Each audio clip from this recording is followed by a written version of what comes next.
everybody. Hi. I'm Mike. I'm Jenny. And this is And the Nominees Were, a podcast where we are watching every movie ever nominated for Best Picture at the Academy Awards. Yes. We are still doing, what is this, the 45th? 45th, yes, Academy 1972. Awards? Yep. Mm-hmm. We're still doing it. It feels like we don't do the podcast anymore because it's so long. Like, we record... We're releasing them every other week, and we take that opportunity to basically wait until the last minute. It's true.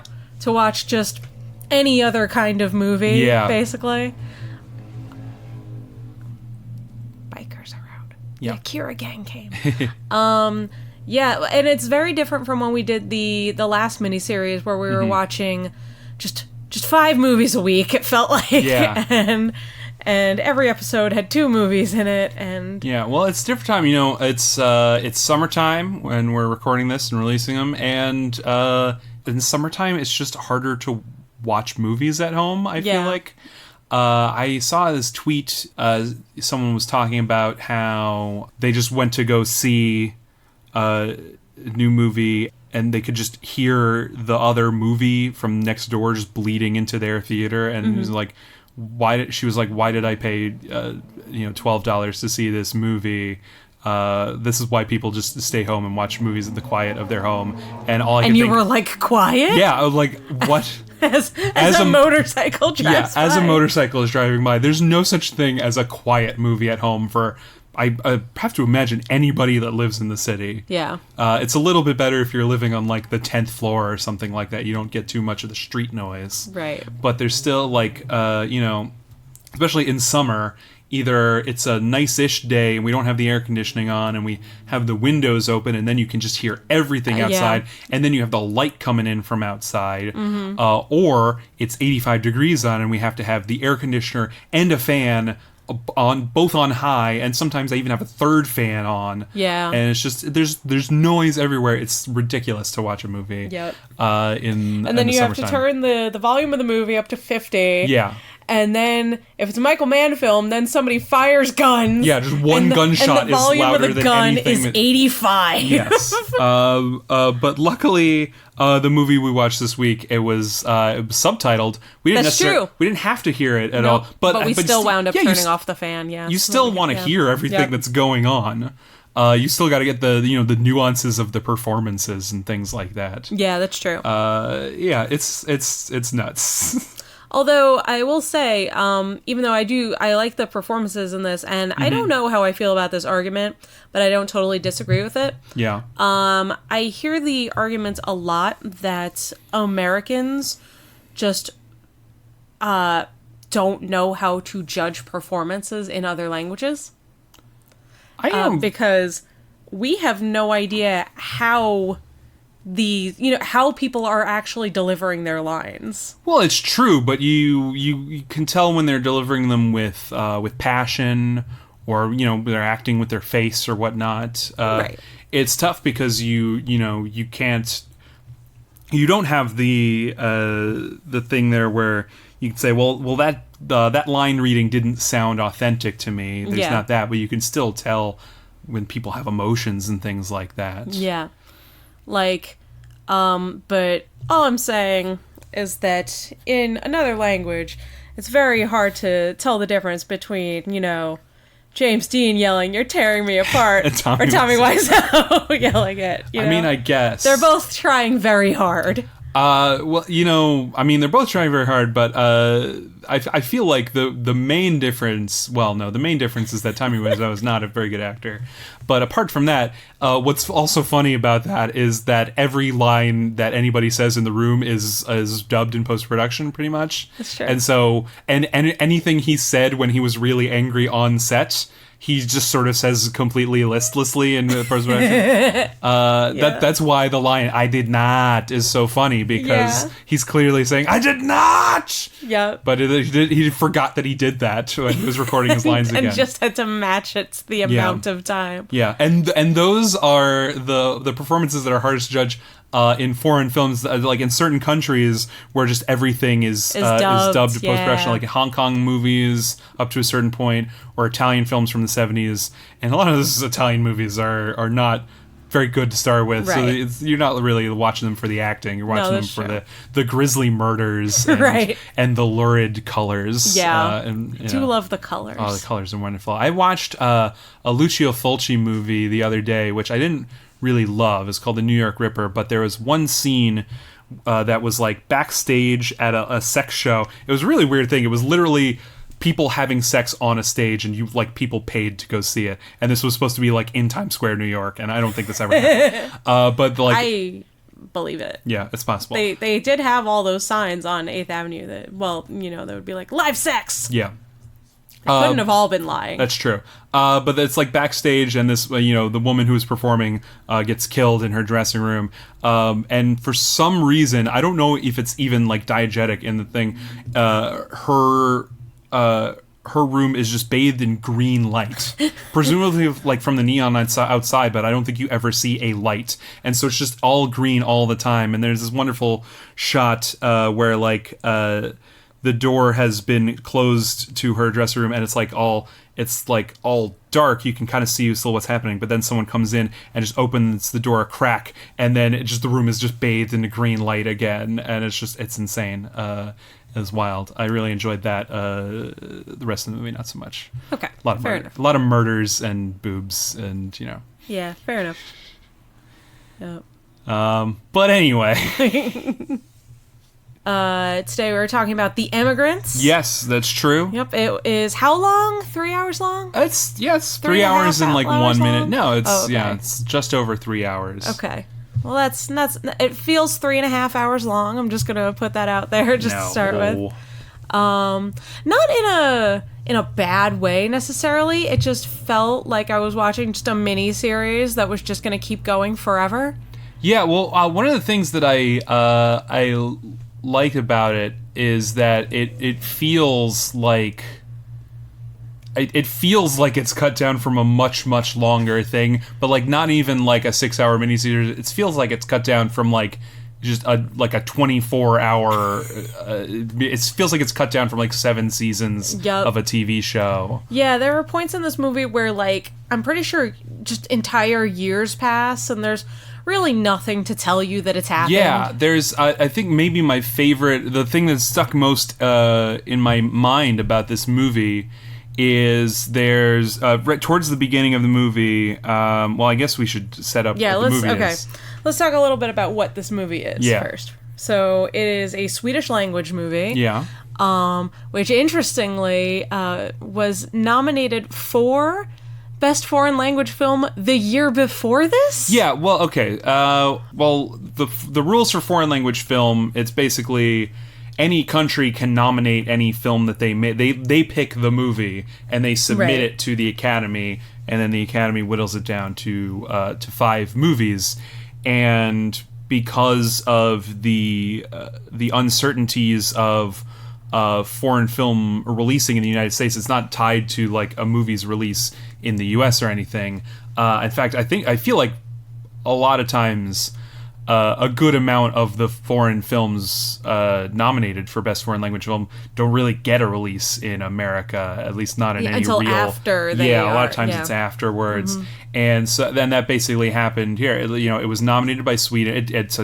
It came out in Sweden in 1971, and it was nominated by them for that year, and it got in, and it was nominated for foreign language film in 1971, and then it was released in America in 1972. And I think what happened is, probably not as many Academy voters as you would like actually make a point to go out and see all the foreign films. What? I'm shocked. Yeah, especially back then where there were no DVD screeners or anything. Right. They had to go to the theater in LA. They had to go to the special Academy screenings. I'm like, fuck that. I'm not going to that. And then it was released not wide in America, presumably, but it was enough of a release that people actually saw it and went, well, this is amazing. And then it was nominated for Best Picture. Yep. And then this same year, its sequel was then nominated for Best Foreign Language Film. Yes, because that movie came out in 1972 in Sweden. Right. Yeah. Okay. Yep. Very, very interesting. Yes. Not really the plot of the movie. No, though. But I just wanted to mention that for everybody because I think it's interesting. It is really interesting. It is the only movie there have been multiple movies nominated for Best Foreign Language Film and Best Picture, and this is the only one not to win either. Okay. Mm-hmm. I think. At least up to that point. Right. Yeah, this was the third foreign language film to be nominated for Best Picture. Okay. After, there were 2 Italian ones, right? No, it was The Grand Illusion. Were those all later? Oh, okay. The Grand Illusion is a good movie. It was very good. That was back in the 30s, and that was one of the years when they had like 10 nominees or something. Okay. And then the second one was just in 1969. It was a movie called Z. Okay. Which is sort of like pan-European thriller. It's like, it's French and Italian and Greek. The director's Greek, and it's supposed to be very good. I haven't seen it. Okay. Cool. Yes. Yep. The Emigrants, though. It is the story of some immigrants. Yeah. Basically. The end. No, they're from a small town in Sweden, and they live on a shitty farm that's all rocks. Mm-hmm. And they can't grow anything because their farm is just full of huge rocks. Yeah, every single time they plow something, they have to move rocks out of the way. Yep. They find new rocks every single time they till their land. The very beginning of the movie is the dad, the patriarch, just breaking his leg trying to move one of these big rocks, and his wife has to come and just fireman's carry him out of the field. Yeah. Just right over her shoulders like a boss. And then his leg is broken the entire rest of the time. Right, like, apparently. I mean, I guess it just never healed. Yeah. But, and it's funny because, like, one of the things about the way that time moves in this movie is, he's talking about how, he's talking to his oldest son. I honestly don't know what the parents' names are, but they're not actually really big characters in this movie. No, so it doesn't true. matter. I don't remember that. But he's talking to his oldest son, Carl Oscar, about how, he's going to have to take over this farm. He's inheriting this farm, and, he should find a wife. And Carl Oscar's just like, yeah, whatever, I'm sure I can do that. And then immediately, this is one of my favorite things. It sticks in my head because, he says the guy says to his son, "Hey, you should get married," and he's like, "Yeah, I guess I will someday." And then the very next shot is Liv Ullmann, who plays his wife, just swinging in a swing for like a full 2 minutes or something. Yep. And then there's a shot of him coming up from behind and kissing her. And then the next shot is she's sitting on bed and she's pregnant, yep. and she gets up and tends to there's already a baby. Right, exactly. So it's wild. wild. they just plow through at least a year or so of their lives. They're like, you understand this part. You don't need to know this. And then the very next shot after that, both of their children are 4 and 5. Yeah. And there's another baby on the way. Yep. And I do want to stop to say about her introduction in this movie is that, for one thing, apparently, I don't know if it was this one, but I saw multiple references to the fact that one of the shots of her swinging on the swing took 2 days to film. And so I imagine it's that one. Mm-hmm. But also, she's full on introduced like she's Princess Buttercup. It's like he's talking about, yeah, I'm sure I'll be able to find a pretty girl, and then there's a hard cut to her, when they talk about Buttercup being the most beautiful girl in the world, and I was like, I buy this. Oh yes, because she's beautiful. Liv Ullmann is great. Liv Ullmann is staggering. Yeah. Yep. Mm-hmm. I think it's got to only be the second thing I've ever seen. Yeah, I've seen Persona and this. Yeah, but she is very good in both of them, even though. As we'll get into, I'm not a huge fan of Christina as a character, but we'll get to that. And so it's the two of them. Yeah, and their enormous family that's always growing. They've got at least child. 12, 13 kids. I'm pretty sure, yeah, something like that. And it's just their life in Sweden in the early-ish 1800s, maybe even the 1850s or so. It's never really clear. Except every once in a while, a character will be like, "Hey, did you hear they have trains?" Yeah, right, exactly. Until they're talking about America, it's very unclear to me when this all takes place, because they just all live on this farm, and it's very rustic, and they don't have well, I guess they have. Do they have electricity? No, I don't think they do. It doesn't look like they do. Yeah, they live a very rural existence. Right. They don't have a lot of stuff, but it's they also. Well, it's I feel like the people around them, definitely their community, they don't feel the need to have so much of. They feel like this is our lives. This is Right. how we do things. It does seem like Carl Oscar, played by Max von Sydow, maybe wants something a little bit. He's pretty tired of failing at everything, Right. failing at like basic human needs. Yeah. Like it seems like their diet is basically, I don't know, wheat soup. Yeah. So, Yeah, it does seem that way. It's like all they grow is just wheat. they grow wheat, and Yeah. it seems like they don't grow enough wheat to be able to sell any to buy meat. Yeah. So- Well, they have cows, but do they have need some the cows for Yeah, milk. For milk. They're very attached to milk. They get really upset when they are on the boat and they can't have any milk. Yeah. Yeah. So, yeah. So milk is important. Nobody Yeah. ever seems to have any cheese, though, or any meat. I mean, it would take too long to make cheese. Yeah, That's I like guess. that's like months worth of milk that you're just throwing away. That's true. And they have, like, 15 children to feed or something like that.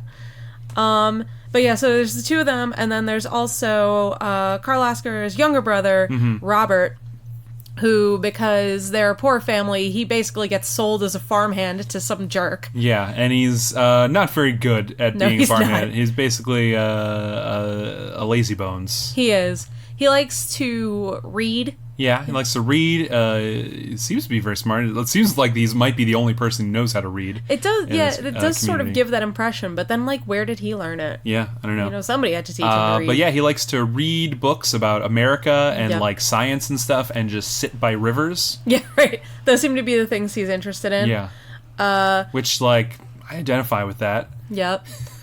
He does kill a cat, but he seems very upset about it. Yeah, it didn't seem like he wanted to kill a cat. No, it was basically it- like that- one of like- these years where they're like, we literally don't have any Like, food. we can't feed this cat. Yeah, we have to feed the cat food to the babies. Yeah, so right. it won't die. We have Yeah. 21 children. Yeah, right, exactly. So, yeah, so Robert works for this dick, who once hits him in the head when he's being lazy and busts up his whole eardrum, and he's sick forever.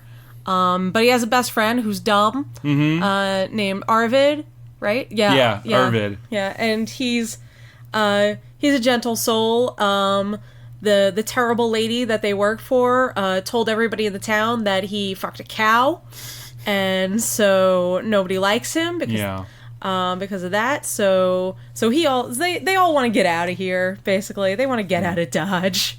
Is what all these people have in common. Yeah. So there's all these characters who, well, actually, it's really Robert's dream to move to America. Right. I'm not Yes, sure where this- he thinks he's gonna get the money to do it, but Well, yeah, it seems like initially he's planning to, like, save money somehow from being Yeah. a farmhand, except he sucks at it. Yeah. And he doesn't want to go there anymore because they keep beating him up. yeah, So then, well, we've skipped part of it, so we'll have to go back. But he goes to Carl Oscar and is like, hey, I want you to sell my share of the farm so I can go to America. And Carl Oscar's like, I want to go to America. yeah. So This is after one of their children. dies. yeah. Yeah. From eating too much porridge. Yep. Literally, that's it. Yeah. Yeah. It's quite ironic. They're always on the verge of never having enough food, and then this child eats too much food and Yep. then dies. And her, like, stomach explodes or something. Yeah. Yeah. It's unclear. But that seems basically like that's what happened. And they're all very saddened by it, but then Christina's pregnant with their 35th child. Right, yeah. And she's like, you know what?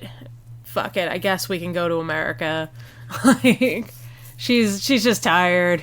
You know. And it's funny because they're always, you know, she has a good point on multiple occasions. She's like, hey, maybe we should stop boning and stop having children we can't feed. And he's like, forever? And then she's like, well, I mean, I guess not. So then they have 20 more children.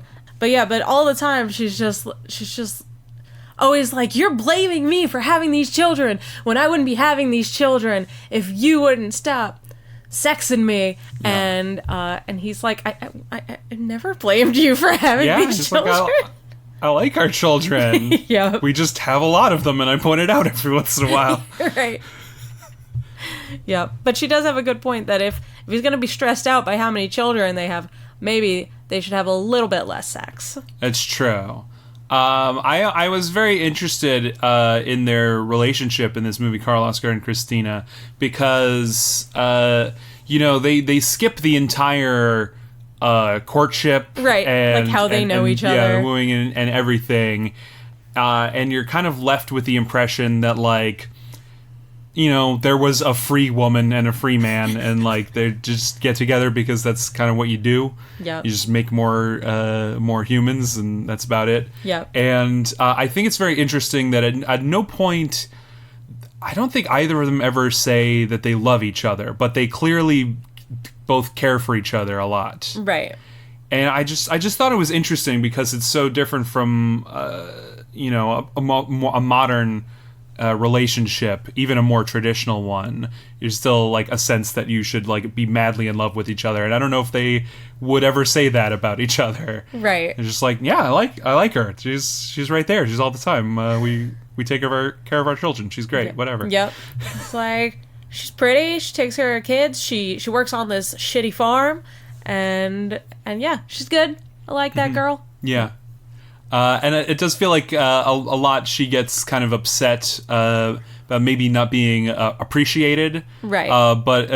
But then Karl Oskar always seems to smooth it over pretty much. He's never like a hard man to her. Right. He's just sort of practical. Yeah. Mm-hmm. And then, like, all of a sudden, in the middle of the movie, it feels like, except not because this movie's long, there's all of a sudden a hard cut to this dude that you have not met before, Daniel, who is apparently Christina's uncle or something. Yeah. Yeah. But has never been mentioned before this point in the movie.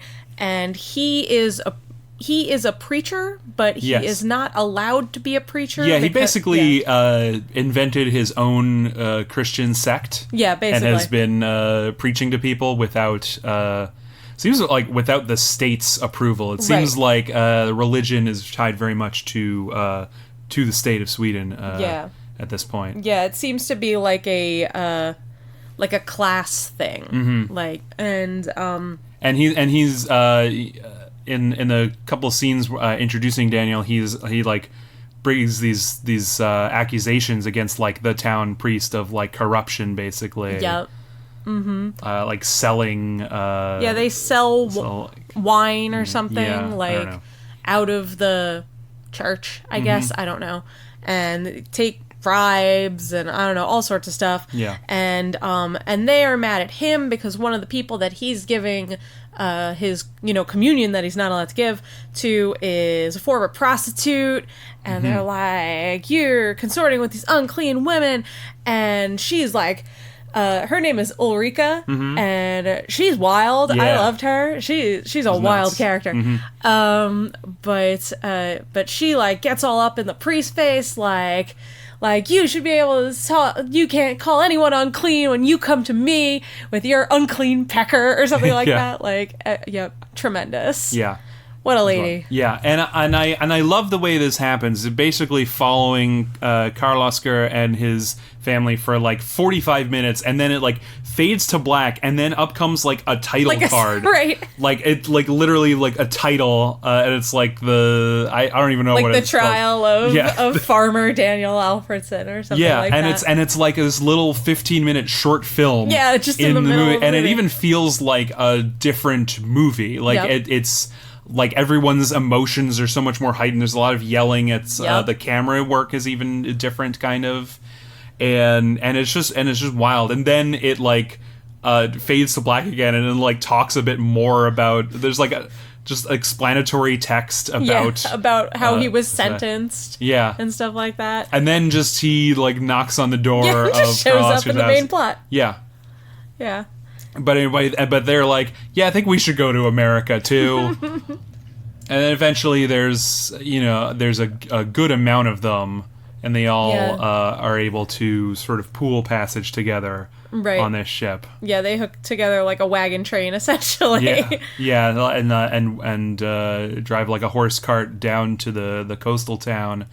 And that is the first 90 minutes of the movie. Yeah. Like, exactly in the middle, they get to the coast. And then the next part of the movie is all their journey.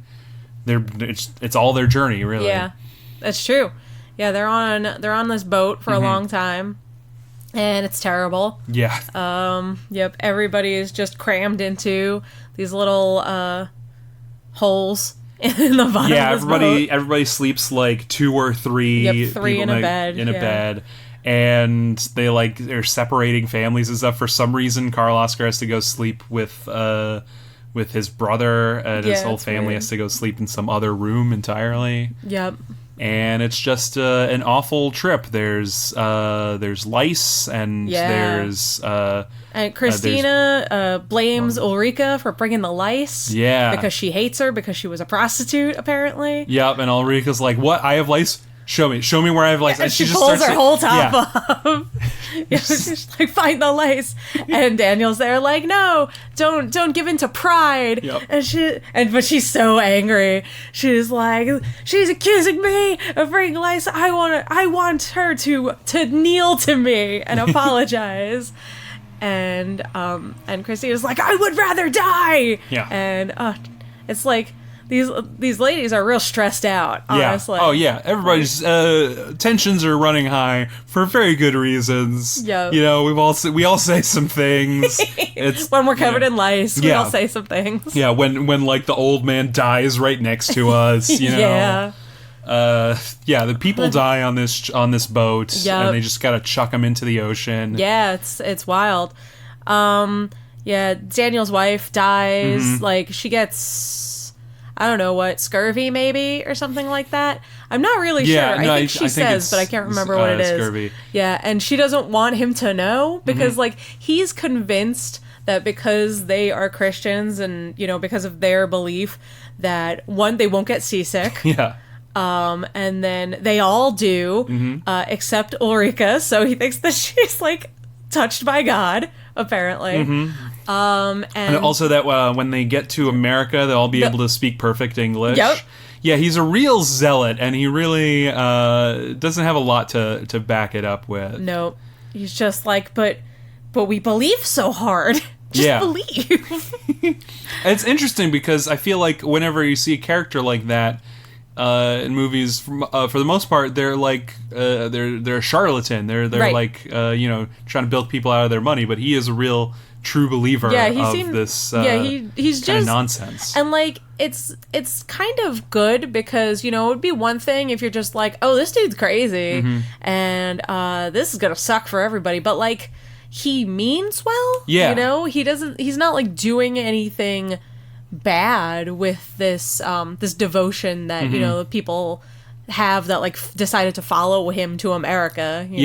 And it's an interesting contrast with Carl Oscar, who I feel like at multiple times he's just like, God sucks. We live in this stupid rocky thing. We don't have any food. What's the point of God if he's just gonna if everything is gonna be horrible all the time? Yep. And Christina's always telling him not to blaspheme. Yes. And that's why God hates them. Yeah. It's because Carl Oscar's always talking smack. Yeah, about it's a vicious cycle. Yeah.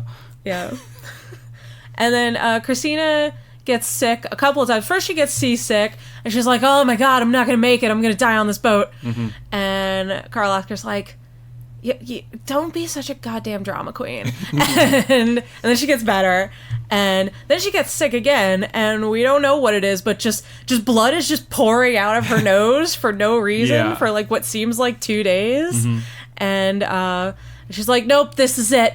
I can see the light. It's happening. Yeah. And nope, she lives. She lives again. Yeah, but she just had like ocean fever. Maybe. Space madness. She had space madness. Yeah. But yeah, that's when Daniel's wife just suddenly dies. Yeah. And he's like, she never told me that she was sick. And it's like, yep. This is this kind of trip. This is the way that this goes. Yep.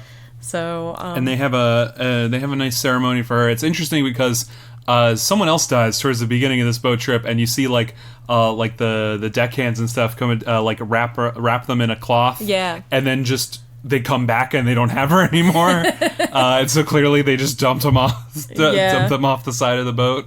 Yeah, which I guess makes me wonder if if they just didn't show us that, like if they had a ceremony for this girl and didn't show it because they didn't think it was important. I mean, there's plenty of things that this movie doesn't show. Right, us, exactly. So. Or like maybe they did have a ceremony, or if maybe Daniel insisted on having this ceremony for his wife because he is religious and stuff like that.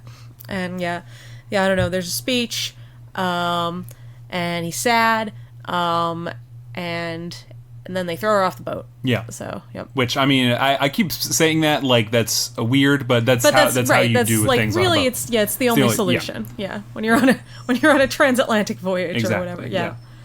It's the only thing you can do. Mm-hmm. They didn't have freezers then. No. Do you think they do that now? If like somebody dies on a cruise, do you think they have like a meat locker and they put the body in it until they like? Well, I feel like most. Well, I guess if you're on like a transatlantic voyage, it's gonna be a couple days. I feel like most cruises, it's only like 1 or 2 days between ports on like most pleasure cruises. But yeah, I guess if you're riding across the Atlantic, you're gonna be on there for at least a week or so. They've got. Do you think they have a morgue? I mean, that's what I don't know. Like, I'm now really curious about this. Yeah. If anybody knows the secret workings of transatlantic cruises, please tweet us at NomineesPod. The secret meat lockers. The secret meat lockers of Carnival Cruise Lines. Yep. Mm-hmm. Specifically them. Yes, specifically. We know they're up to something. So yeah, but then they find America eventually. They get there. Yeah. First they're on a boat for a solid hour of this movie, and then they get to America. In our last episode, I was like, I'm not even sure they get to America the first movie, and they get to America, but they still don't really get to where they're going to until the very end of the movie. No, they decide arbitrarily because they didn't have anywhere in mind to go. Mm-hmm. They decide to go to Minnesota because... I think it's just someone on the boat, their nephew or something. Yeah, the older couple, their son lives in Minnesota, and he wrote to them and said that he had a 150-acre farm. Yeah, and he was doing very well. Which is kind of true. Yeah. But yeah, that's the guy who dies. Yes. But yeah, so they're like, well, I mean, I guess we'll go see this guy. Yeah. So we know somebody who lives in America now because they didn't know anybody.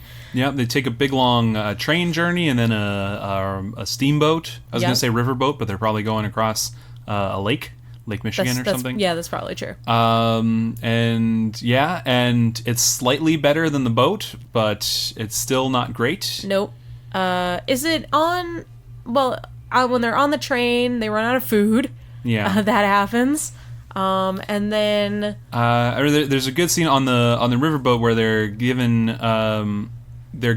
their meal for the day, and it's like awful like watery corn stuff. It's just like slop and gloop, and then the rich people on the boat have like entire like pigs and they just bring like an entire apple tree on board, and they're just lounging in their opulent chairs or whatever. Everybody's got parasols and shit. Yeah, and everyone's the Swedes are like, what the hell's going on?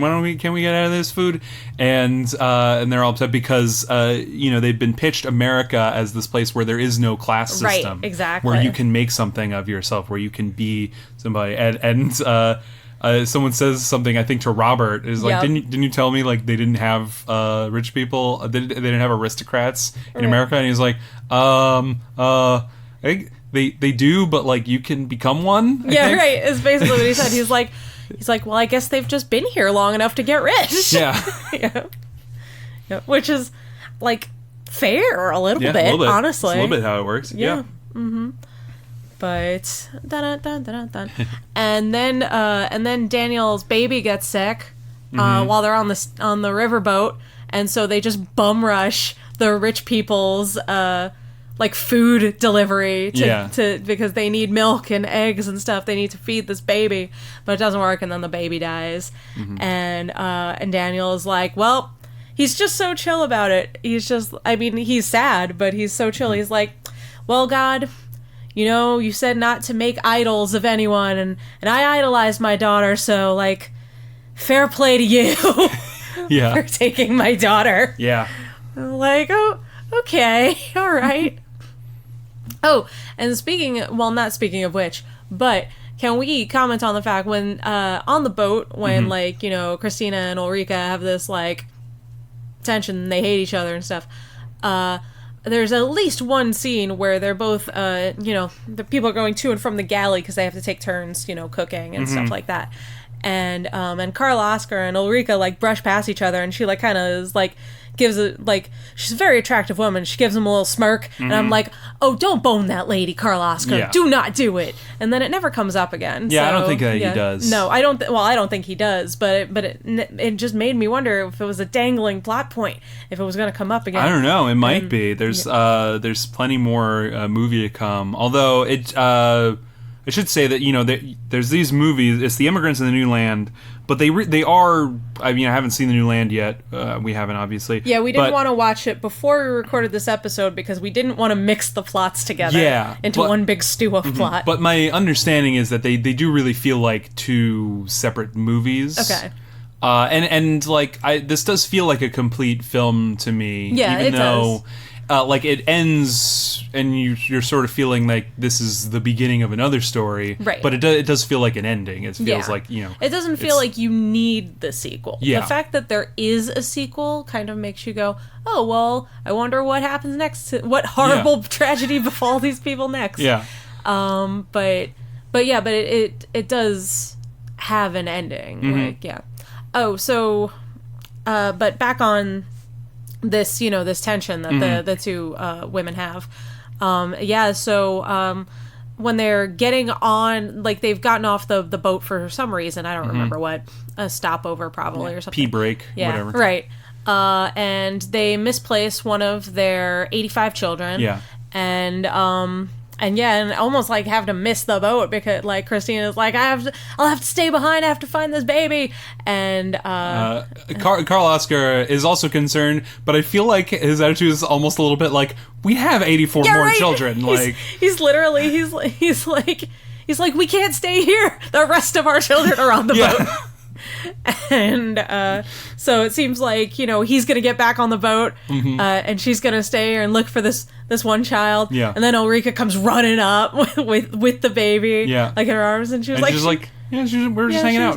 No, well, it's not even that, but it doesn't seem like she left the boat to look for her. Yeah. Which is what's the one thing that's weird about it. So also she maybe was already hauling ass to catch this boat, and I happened to see. Yeah, and she's like, yeah, she was hanging out on the shore playing with shells. Yep. I was like, well, okay. And then Christina's like, you're all right, lady. Yep. You found my child, and that settles that. Yep. So I don't know. So then they're the best of friends, apparently. You know, for now. For now, we'll see. I don't know if anybody's the best of friends in this movie at all. No. They're all kind of getting on each other's nerves. But they're also all just like, well, this is what we have to do. Like, yeah, that's true.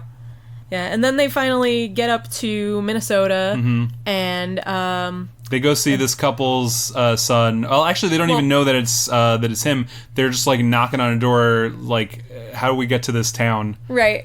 We don't speak English. Yep.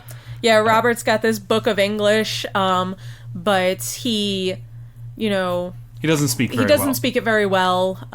You know, you can, like, kind of understand what he's trying to say, but most people cannot. Yeah. And he can't understand what they're saying back to him, which is the problem. So they wind up staying with, like, a preacher, like a I almost said a real one, but like a nice American guy who like feeds all of them and stuff and is nice to them and gives them directions. It's like, yeah, you can walk there from here. It's 3 days. Yeah. But which, I mean, you know, in the 1850s, that's just what you had to do if you had to go anywhere. I guess, but you didn't have a horse. Like, no, that's true.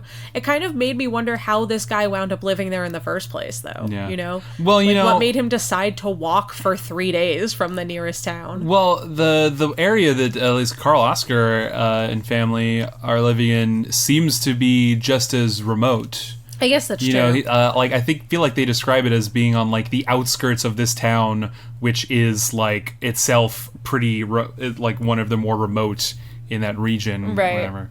I did like a little research on my own, just curious, because we kept mentioning place names, and I was curious whether those places were still around, and like kind of. And it's they live in sort of the south of Sweden, so they were kind of near the coast. The journey from their town to the coast wasn't that long, but it was still probably like a week or so on their time. But there, at least they had horses and stuff. Yeah. You know, they got to ride in a cart. Mm-hmm. Here they just have to walk through the woods. Yeah. Yeah, there's no roads. There's like kind of a path. Kind of, yeah. Yeah. Mm-hmm. But they are trying to find this town, and they knock on this guy's door, and it turns out he's the son of this family, and his mother's still there. Yeah, she's like, he opens the door like with a gun pointed at them, and his mom comes up and is like, "The hell are you doing?" Yeah. And he's like, "Mom?" Like, what are you doing here? And of course it's one of the scenes you see in all those movies where you know, someone writes to their family, is like, "Oh yeah, I'm doing real well, I got a big business," and of course they always find out. But then I just love you know, he's opens the door and there's just like a whole group of people here, and he's like, "Come in, Swedes." Yeah. Yeah. Cool. Yeah. Nice to have some fellow Swedes here. Can't really fit you all in my house, but we'll see what we can do. Yeah. And then they're looking for a place to start their town. I think Daniel thinks he's going to start some, like, you know, religious commune or whatever. Yeah. And they find a good place to put the town. And Carl Oscar's like, it's all right. He's like, I'm going to keep going. Yeah, and they're like, what the fuck? This is perfectly fine land. And he's like, yeah, it's fine. I came 3,000 miles. I can walk a few more miles. And he does, and he finds a place, and he's like, yep. And he writes his name in the tree. Yep. And he sits there, and that's the movie. Yep. And he's in the new land. Yeah. Yep. Where presumably they will have 300 more children. So. Yeah. Mm-hmm. They actually give birth to the entire population of Minnesota. You know what? It checks out, honestly. Yep. Yeah, I guess I never really thought about it. Is there... This is a thing I didn't look up. Is there really like a Swedish roots sort of in that area? Oh, yeah. Is it a big Swedish immigration It is. area? Like Scandinavia in general. I mean, you've seen Fargo, right? Yes. Yeah, like everybody in that town is named like Lundegard, and that's true. I guess I never really thought about it. And like there's one of the old guy in that town. He's got like a kind of a Swedish accent. Yeah. I think if I remember right, Marge's last name is like Gunderson. Yeah, Gunderson. Yeah, and it's kind of a trope. I don't know like how much it is, but it seems like more Swedes have settled there, and in like that general area, like Minnesota, Wisconsin, even Illinois to an extent, than like any place else. It's the closest American land gets to like southern Sweden, you know. Okay. In a way, there's a lot of lakes, and that's fair. And it gets pretty cold in the wintertime.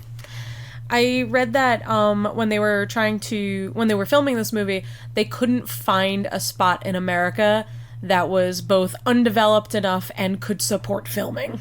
Yeah, and I believe all of those scenes by the lake in Minnesota were just filmed in another part of Sweden. Yeah, and it's interesting because like obviously like places look like that all over, but like the trees and stuff felt like America to me more than the other part of Sweden that they're in at the beginning. I do think that that's just part of just the way it was shot. Oh yeah, you know? Like they deliberately found two very different looking places in contrast. Yeah, like the town that they come from, looks very, even when it's like not winter. Because sometimes it's not winter, but it feels like it's winter there all the time. It's always overcast. They always shoot on gray days. Yeah.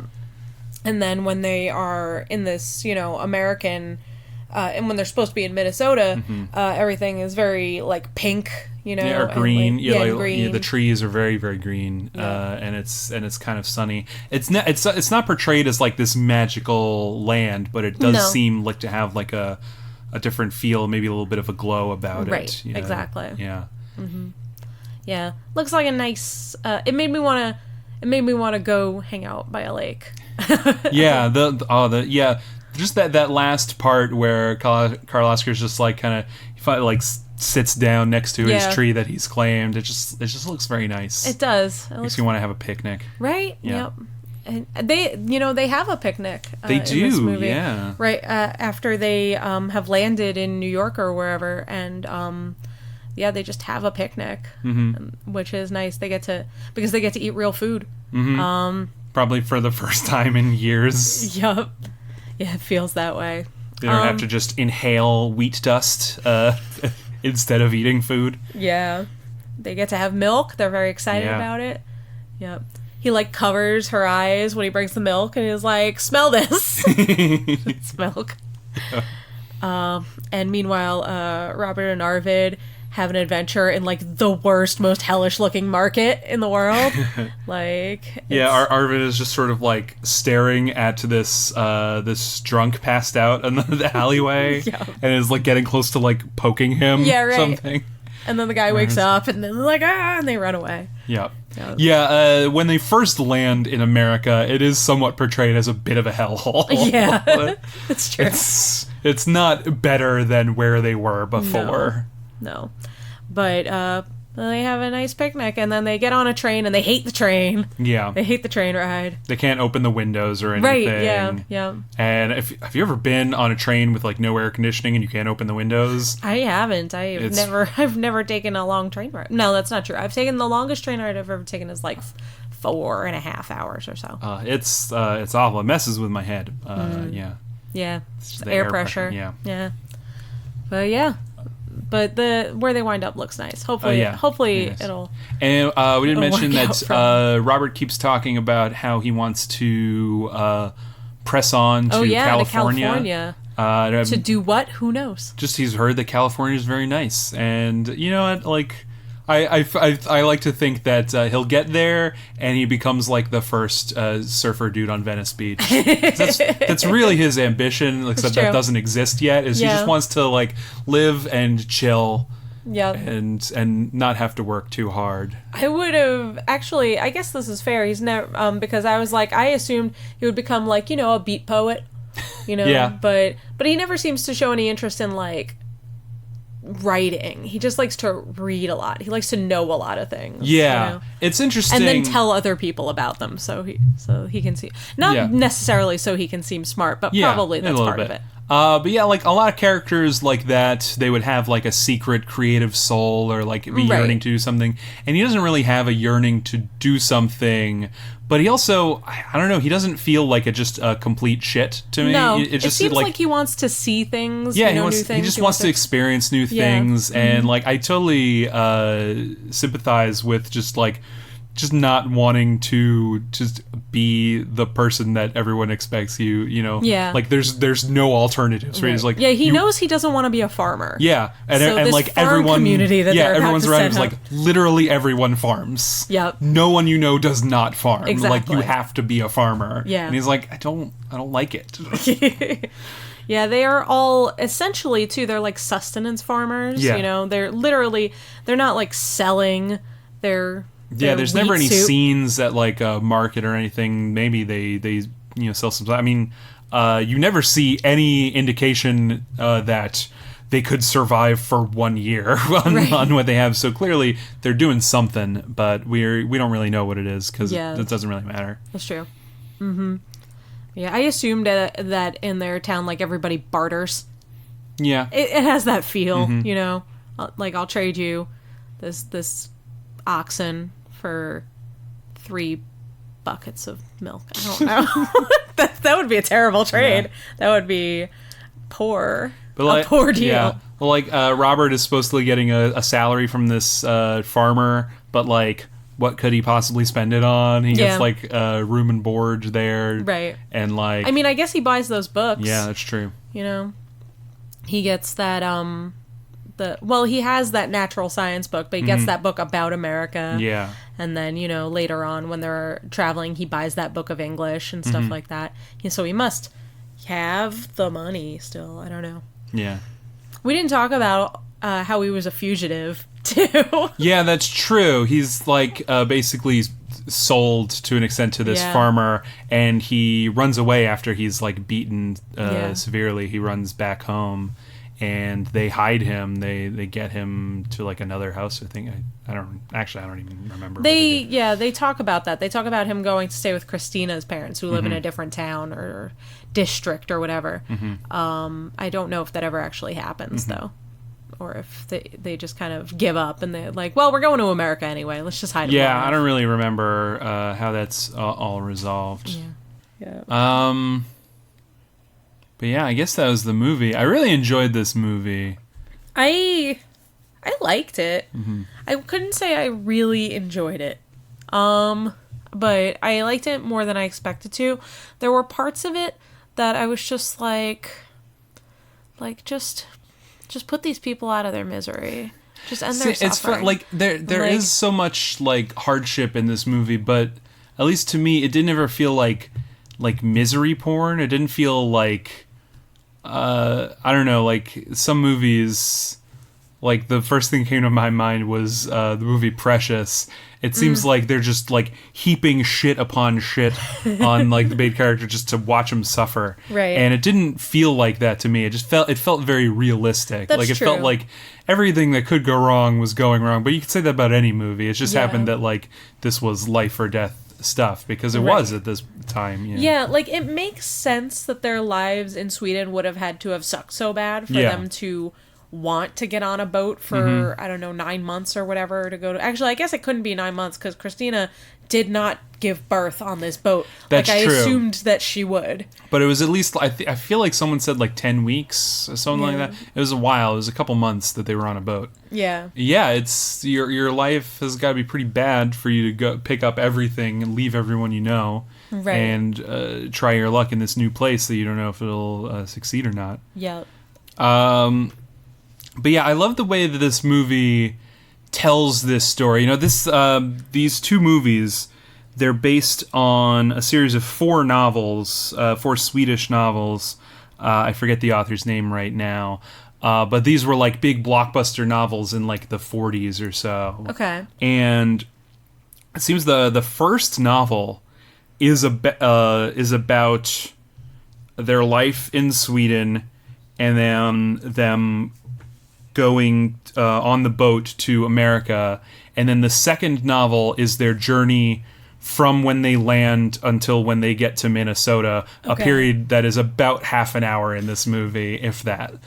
Yeah. Which I think that's really funny. Like both of these books are about 450 page thick things, and it's wild that the first book is most of the movie. That is kind of funny. I wonder if in the second book, to spice things up, like another 8 children die. Yeah, or, I don't know. Or another 8 children are born. That's possible. Yeah, there's so many children. Don't know. But yeah, I really like. This movie feels like it is, cut down from like 2 doorstopper novels like this, but it doesn't feel condensed. Right. It doesn't feel like anything is cut out. You just see just like these snippets of life, and it feels very documentary style at times. It feels like there's a lot of like handheld shots where they're just like kind of following people around as they're like tilling soil and stuff. Yeah. And that scene where Liv Ullmann is on the swing took 2 days to film, presumably because like he was getting it from like every conceivable angle, and like there were lots of like zooms and like following the swing, and but like they cut it all together and it feels very vibrant and alive. Yeah, that's true. And I'm not sure that I would enjoy the 2 novel version of this story. Maybe I would. Maybe it's a very well written book, but I like the way that it's presented in this film. I feel like another filmmaker adapting this story might tell it in a much more traditional way. Right. In fact, this director Jan Troell, this was only his 3rd feature film, and his first one was not an avant-garde film, but like a very like realistic story about like a teenager in like a contemporary Swedish teenage film. Okay. And I think he was picked for this project because of like the realism that he brought to his movies. They wanted it to feel like immediate, I guess. Okay. If it gives his filmmaking gives it sort of like immediate quality, I feel like. Right. Yeah. Yeah, it's even though there is some of it, it's not given like a polished historical kind of sheen. You know what I mean? In the way it doesn't feel period in you know what I mean? In a like codified sort of way. Yeah, and you know, like I said, there's a lot of handheld stuff, but that also doesn't feel weird. Like sometimes, we haven't watched it together yet, but we're about to watch the movie Public Enemies, and that's a Michael Mann film about Dillinger, right? Yeah, John Dillinger, and like the hunt for him in Chicago. And it's a period film, taking place in the 40s, and Michael Mann shoots it like a Michael Mann film with like the digital video that looks like digital video and like handheld shots and all that. And it feels wrong. It feels like people dressing up in costume. It feels like you're watching a reenactment on TV. Okay. But this never feels like that. It fits in with the subject matter of the movie in a way that works very well. I feel like. I agree. There's more weird ephemera about this movie.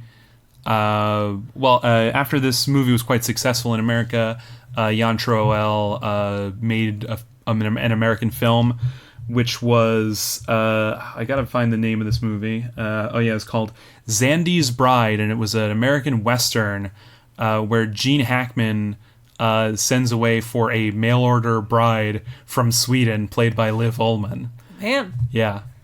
Worlds colliding. Yeah, and that just sounds insane, and I want to watch this movie. That's probably awful. Let's do it. And another thing is that this film, but probably more The New Land, served as a rough basis for an American television show called The New Land. Yeah. Starring, among other people, Kurt Russell. Oh my. Yeah. Interesting. Mm-hmm. I hope he plays Robert. I feel like it's inspired by, so like all of the names are changed. It's about like the plot is just basically like, hey, a Swedish family trying to make a go of it in the Old West. It's not like Carl Oscar and Christina and stuff. But I find this fascinating. This seems like it was enough of a cultural thing in America that they got like a. It's really TV interesting show. Because it seems almost kind of forgotten. Yeah, this movie was not, as far as I know, this was never released on home video until the Criterion Collection put it out. Which just came out. Yeah, like 2 years ago or something like that. Mm-hmm. And this is one of those movies that, despite being nominated for Best Picture, because just nobody had a way to see it, or the studio just never really thought of putting it out. Like it just didn't seem like people were clamoring for it, and no one got to see it, which is a shame, because it's a very moving film at times. And it's also the kind of a story that like American movie-going audiences at large used to gravitate towards, like in droves. This feels like it could have been like a big box office hit in the 90s or something if it was in English, Yeah, that's true. It's like it could have been like, I don't know, Far and Away, something. Yeah. I thought nobody went to see Far and Away. I don't know. I actually don't know. But yeah. This is not directly related, I guess, but I remember one of the reasons why I had no idea when this movie was happening until they started talking about trains, and I was like, oh, this is the 1800s and stuff. Okay.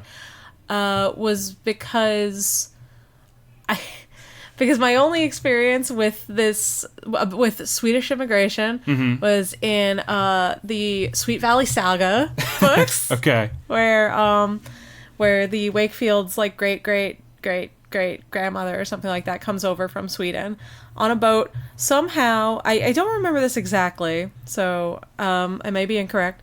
I was pretty sure it was the late 1700s. I guess it could have been the early 1800s, because I don't know, their daughters like ride in a circus or something. They're in the Old West.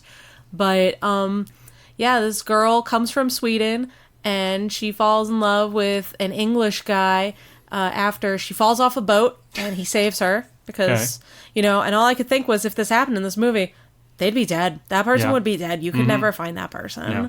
They would just be another one lost to the sea. Yeah. Yeah, but, you know, but they can't, they get separated when they get to America, and then they can't be together. Oh, no. That's sad. That's very sad. Yeah. Although, ultimately, you know, good, because they were each ancestors of different sides of the Wakefield family. So if they'd gotten married, then, you know, that would be the end of the story. Yeah, history would have changed. All of history would have been different. Yeah, it'd be like the Biff 1985 in Back to the Future. Yep. Mm-hmm. That was my very specific tangent for about 5 people out there. Thank you for listening to a 90s YA corner. Yeah. Do you think the author of the Sweet Valley Saga was a big fan of the Emigrants? Or did they just watch the New Land on TV or something? I wonder about that. I don't know. I think that part of the thing with the Sweet Valley Saga is because they're very long epic books, but they go through like every part of history. Like, they go through like each generation. Pyramids and stuff? Well, no, but that would have been... That's the next sequel. Is Sweet Valley Saga 5 is, you know, their adventures with the pyramids and then you know, the Romans and the Huns. You know, they just work their way through all of history. Yeah. But no, it starts with immigration to America, and then there's the Old West, and then there's like Flapper Times, and then there's World War II, and there's a generation in each one, and they get up to hijinks, and there's always twins and people doing dumb shit. Yeah, I feel like this is kind of a thing that has a trend that has fallen off a bit in literature. Although there's definitely still things like this.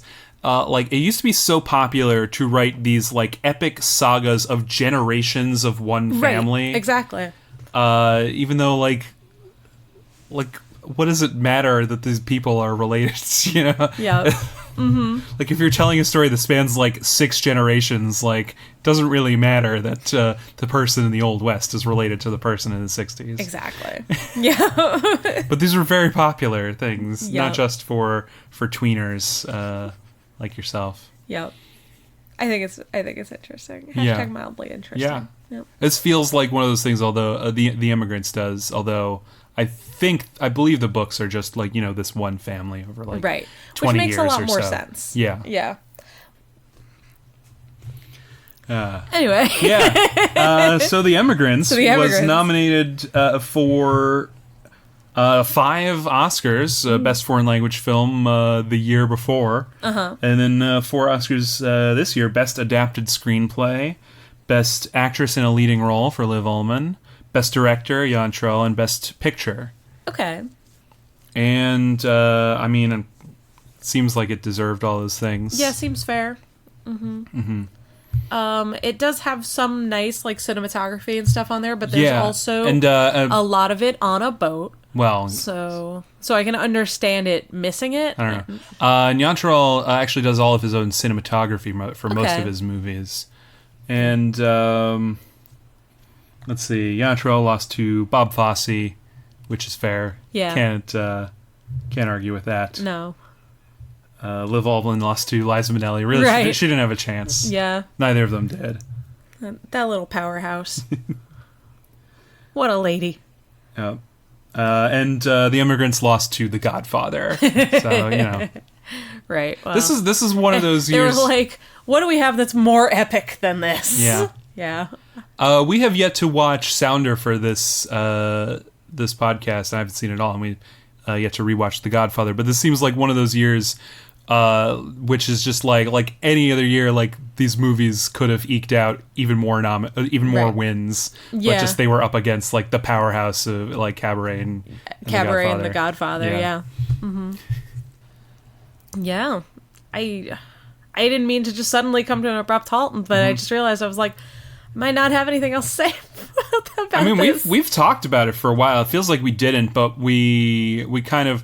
This was like an old school episode where we summarized the movie for the entire movie. I know, we did, but episode. I felt like it's necessary in this case because it's much less likely that, you know, people will come into this episode having seen this movie. Yeah, this was all, like, for a long time it seems like it's kind of a forgotten film. And luckily it's been revived in recent years by the Criterion Collection, but it's still, like, it's not on the channel. I was going to ask, I couldn't remember. Yeah, I don't think it is. It's only available on disc, but I highly recommend people seek it out, especially if you like just sort of, I don't even know what kind of genre this is, but it's just like realistic, like family drama. You got to be ready to sit for a bit, though. There are long, especially in the beginning, there are long portions where it seems like nothing is happening.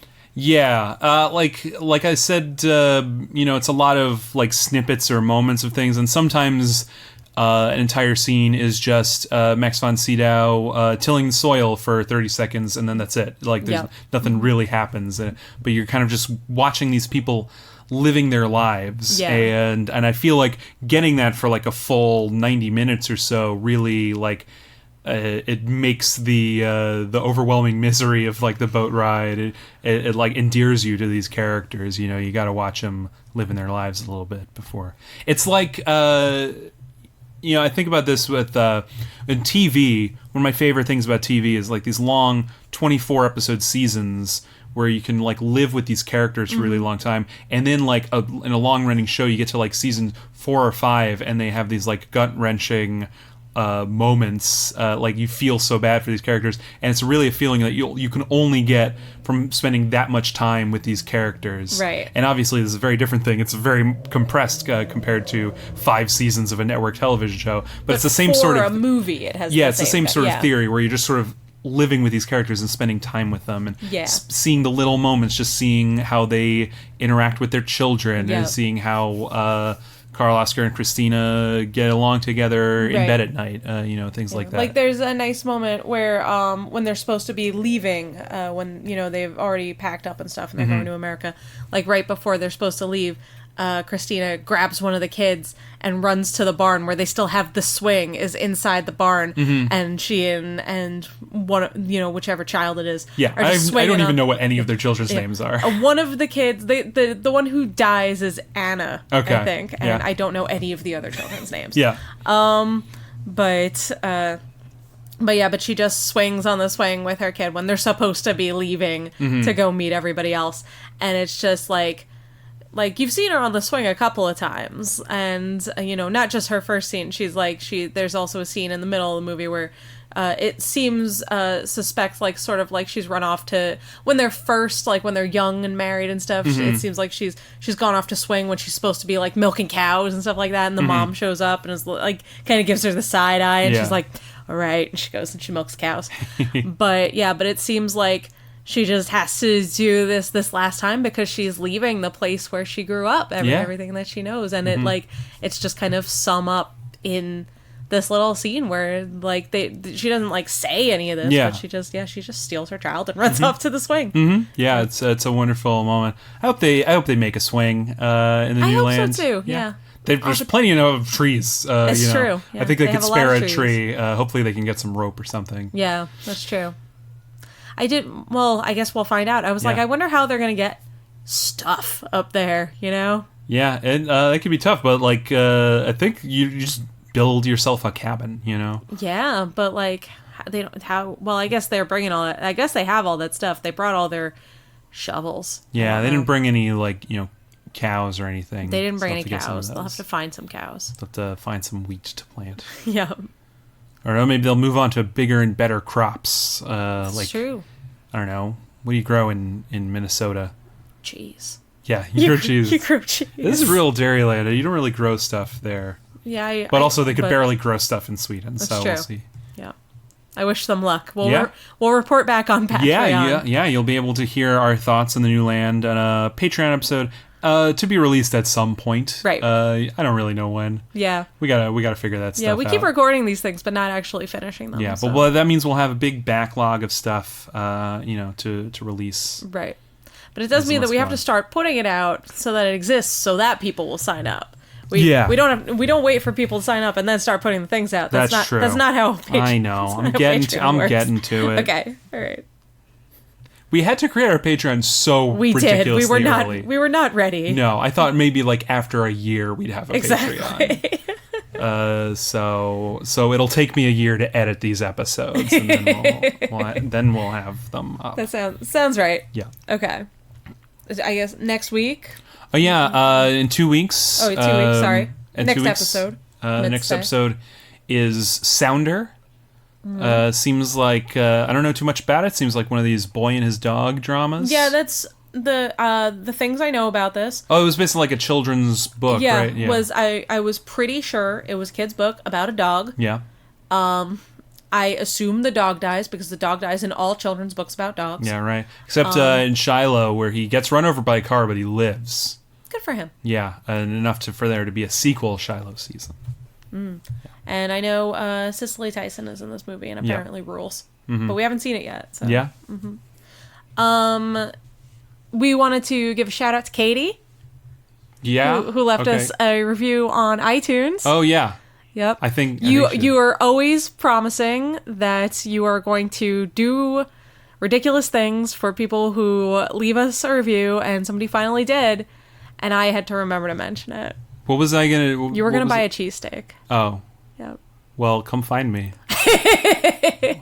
We'll discuss it.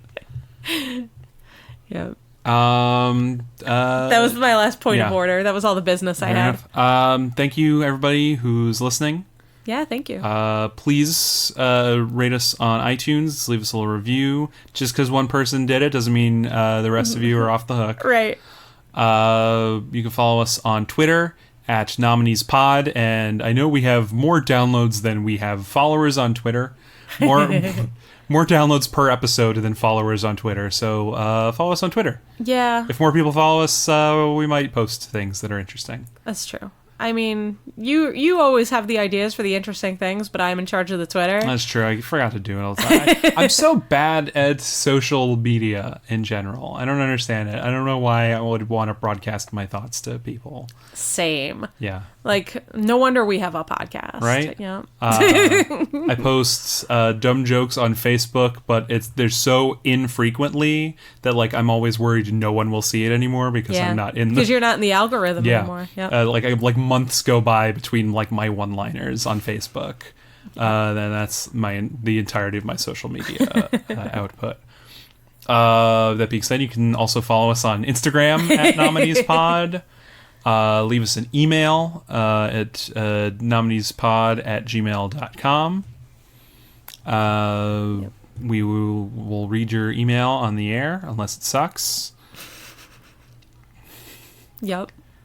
Interact with us in any way you can. If you see us in person, say you listen to the podcast. Yeah, right. That's how I get most of my interaction, honestly, is people tell me in person. Those are all the things, right? I think we got all the things. Yeah.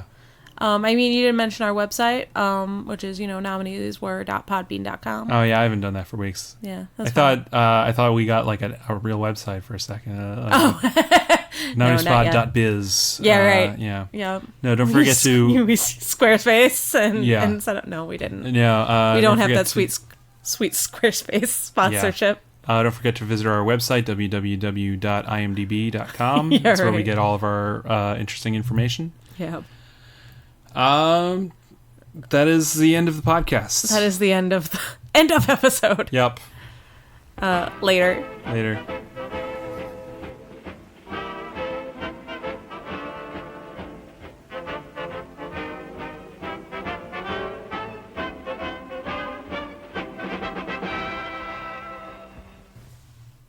Okay, so we have to talk about cats. Okay. Because we have to talk about cats because the trailer dropped today and it is insane, it is awful, and it is almost definitely going to be nominated for Best Picture. We're living in a new world, a post Green Book age, a post Bohemian Rhapsody world. You're right about that. Yeah. Yeah. Cats is an Oscar contender. Yep. Despite the fact that it looks like insane hot garbage. It looks like a literal nightmare.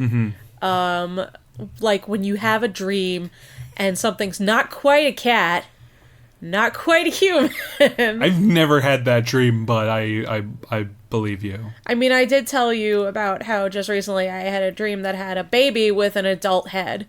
So, that's true. Yeah. Okay, so the thing about Cats is it's a musical about cats. Yeah. They're literal cats. They sing songs about how they are cats. And that's it. Yeah. This is the entire thing. Yeah. There's not a plot. There's no plot. I don't remember a plot. I don't know. The last time I saw it, I was, 11? And I didn't know. I have never seen Cats, for the record. I have never seen Cats. I have sung Memory at karaoke. Yeah. For the record, I has around the time from when I was like 9 to 12, I saw a lot of Broadway musicals because my mom wanted me to.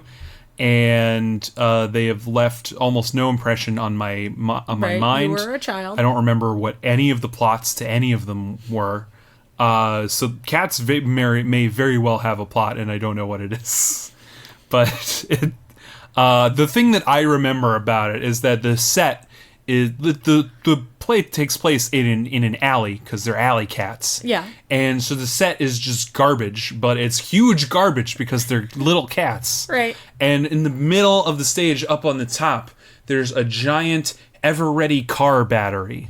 Yep. That's all that I remember about Cats. That's why I love the design of Cats.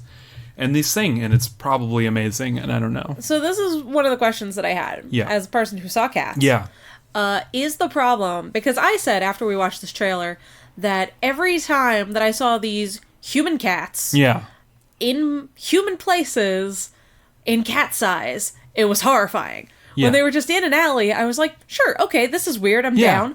But whenever they were like in a bedroom or like, I was like, why is this happening? Yeah, because they're at a scale where, like, there's plenty of movies where humans are much smaller than they're supposed to be, but they're always smaller than that. Yeah. And so this is a very unsettling size for human-looking characters to be. And make no mistake, like, they look like humans. Yeah, like, that's the thing. It's They're like, they scale them down to the size a cat would be, but at that size, a human is smaller than a cat? Yeah. And it's weird. Yeah. And I don't like it. And also, they're all standing up on two legs. They're all standing up on two legs.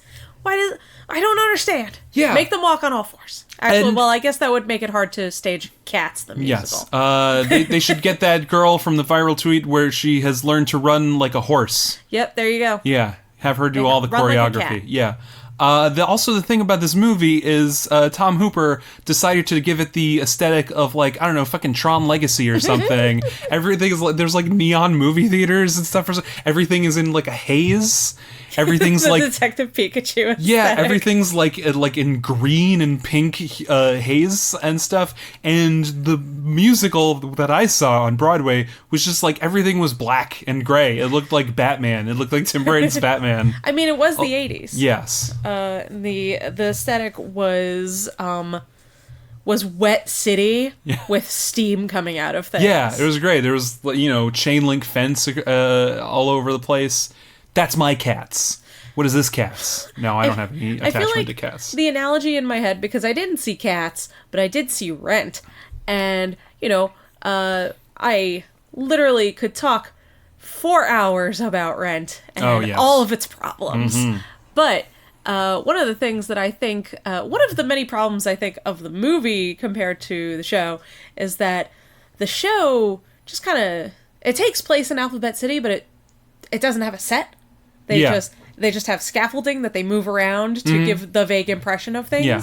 And then when they made a movie, they're like, well, we gotta actually put this in buildings. Yeah. And I feel like Cats is the same way. Mm-hmm. It's like once you try to put these nonsense happenings in the real world, you're like, oh, I see. This doesn't make sense. Yeah, and they're horrifying cat bodies.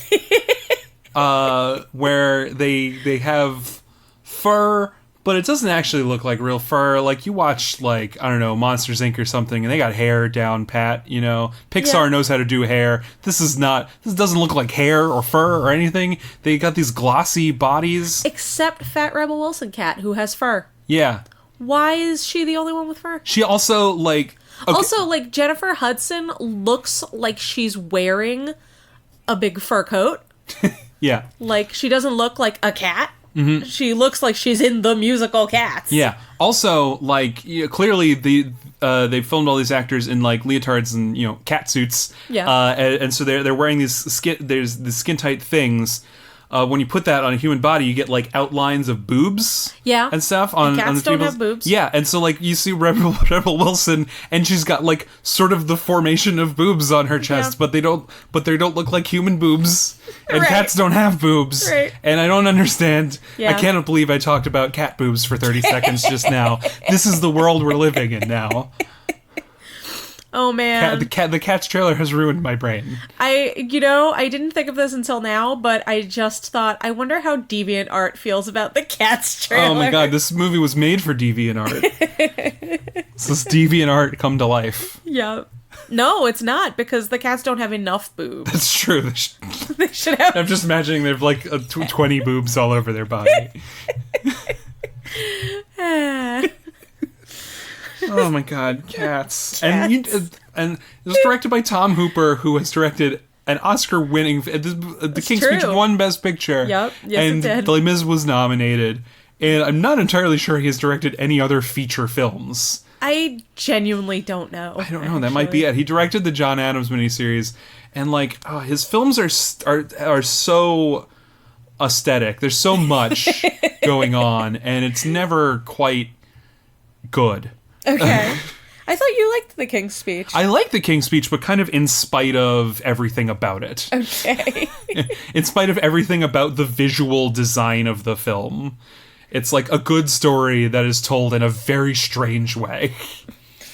Oh, Tom Hooper also directed The Danish Girl. Oh, he has okay. 23 directing credits. Well, I imagine a lot of them are television. Yeah. 2 of them are Capital One ads. 2 of the most recent ones. Sure. I just want to mention his I can't believe that's listed have IMDb credits. That's insane. Apparently. Oh, he did The Damned United too. That's also a film. Okay. Yeah. Also Did I a actually film. see that movie? I don't know. I know you don't, but like oh my god. That is a movie that I was like, oh, that sounds interesting and fun. I like Michael Sheen. I like British indie movies. I'm going to check that out. And I legitimately have no memory of whether I did or not. So I have vague memories of watching, like, Michael Sheen be upset in a movie from the mid-2000s where everything is wet. But, like, yeah, that's so many different movies. Well, if it helps, this movie came out in 2009. Yeah. I don't know why it would have been wet. It's about soccer. Yeah, but like it's in soccer. England. Everything is damp. Oh, that's true. So all movies that take place in England are kind of wet. Yeah. Honestly. Yeah. But oh my god, that's so weird. I have no idea whether I saw that movie or not. I saw the John Adams miniseries, and it's good, but also like it's the kind of thing that the very first shot of the miniseries is like a landscape where it's just like 60% field and 40% like sky. Like the horizon is very high up in the frame, and it's tilted. It's a canted angle, tilted this way, and then you're just watching like a cart, like or a carriage, just like slowly ride across the landscape, and you're like, what the fuck is going on? Why is this the John Adams miniseries?